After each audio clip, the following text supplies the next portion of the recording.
Hello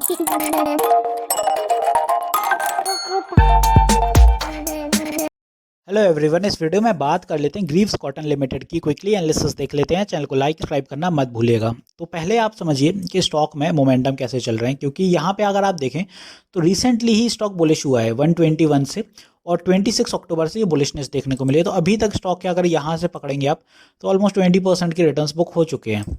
अब अगर इसको बड़ा मोमेंटम आप कैप्चर करें बड़े टीएफ पे, यहाँ से अगर कैप्चर करें तो ऑलमोस्ट स्टॉक का जो हाई है वो 260 है। तो वहाँ से अगर देखें तो स्टॉक अभी भी 44% डिस्काउंट पे काफ़ी नीचे है। क्यों है? क्योंकि स्टॉक के नतीजे कंसिस्टेंट बिगड़े रहे। यहाँ पे देखेंगे आप, ये रेड दिख रहा है कंसिस्टेंट कई जगह।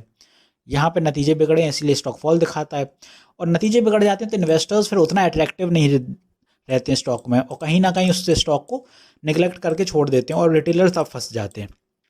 वो यहाँ भी आपको ग्रीव्स कॉटन में देखने को मिल रहा है। अभी भी वही मोमेंटम है, कुछ अच्छा नहीं चल रहा है स्टॉक। यहाँ छोटा सा एक चैनल की फॉर्मेशन हुई है, बस वो बुलिश है, इसीलिए आज ये मोमेंटम भागते हुए देखने को मिल रहा है, क्योंकि चैनल के अंदर है स्टॉक।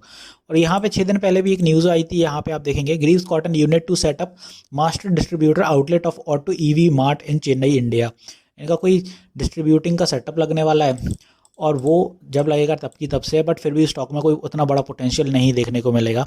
तो मैं ये लोगों से यही कहूँगा कि कोई अभी इतना बड़ा पोटेंशियल देखने को मिल नहीं रहा है। और अगर आप देखें स्टॉक के फाइनेंशियल्स थोड़े अनइवन देखने को मिलेंगे, तो कोई बड़ा आप पैसा मत फंसाइए इसमें। क्योंकि आप देखेंगे निफ्टी जब इतने हाई पे चल रहा है, majority of the stocks breakout दे रहे हैं, ऑल टाइम हाई बना रहे हैं, ग्रीव्स कॉटन आज भी नीचे ही डला है, कोई खास मोमेंटम नहीं है। यहाँ पे देखेंगे गिर के फिर से उठ के फिर से गिर रहा है। तो इस स्टॉक से थोड़ा अवॉइड ही करिए, वो ज़्यादा बेहतर रहेगा। फिलहाल जो लोग ट्रेड कर रहे हैं उनके लिए कुछ बता रहा हूँ एनालिसिस, वो समझिए। सेलर आज देखने को मिले 145 पे सेलिंग यहाँ देखने को मिली है। सेलर सबसे ज़्यादा एक्टिव थे। क्यों मिली है? क्योंकि 150 पे अपना साइकोलॉजिकल लेवल यहाँ पे रहता है, यहाँ कहीं अपना साइकोलॉजिकल लेवल है इधर पे, इसीलिए। अब इतने पास साइकोलॉजिकल लेवल के ऑब्वियसली 5 पॉइंट आपको सेलिंग देखने को मिल जाएगी। बायर्स अपने थे 135 से, तो यहाँ पे बुलिश मोमेंटम देखने को मिल गया आपको 7% का। अब आप देखिए, बाय टुमारो का स्टॉक स्टेबलाइज रहता है, निफ्टी भी सही चलता है, सारी चीज़ें पॉजिटिव रहती हैं, तो आपका जो पहला टारगेट होगा यहाँ से 150 का हर्डल भरा होगा। क्योंकि आप देखेंगे यहाँ ट्रेंड लाइन क्रॉसओवर भी हो रही है, और साथ ही साथ साइकोलॉजिकल लेवल के करीब होगा। तो ये पूरा एरिया यहाँ से आप अगर देखें तो ये साइकोलॉजिकल लेवल के पास आपको सेलिंग देखने को मिलेगी। अब ये 150 सस्टेन कर लेगा तो 155 ही टारगेट रखिएगा, नेक्स्ट ज़्यादा नहीं, क्योंकि स्टॉक स्लो स्टॉक है, और स्लो स्टॉक के साथ साथ कोई बड़े टारगेट आने वाले नहीं है स्टॉक में। तो 155 तक सेलर्स रहेंगे।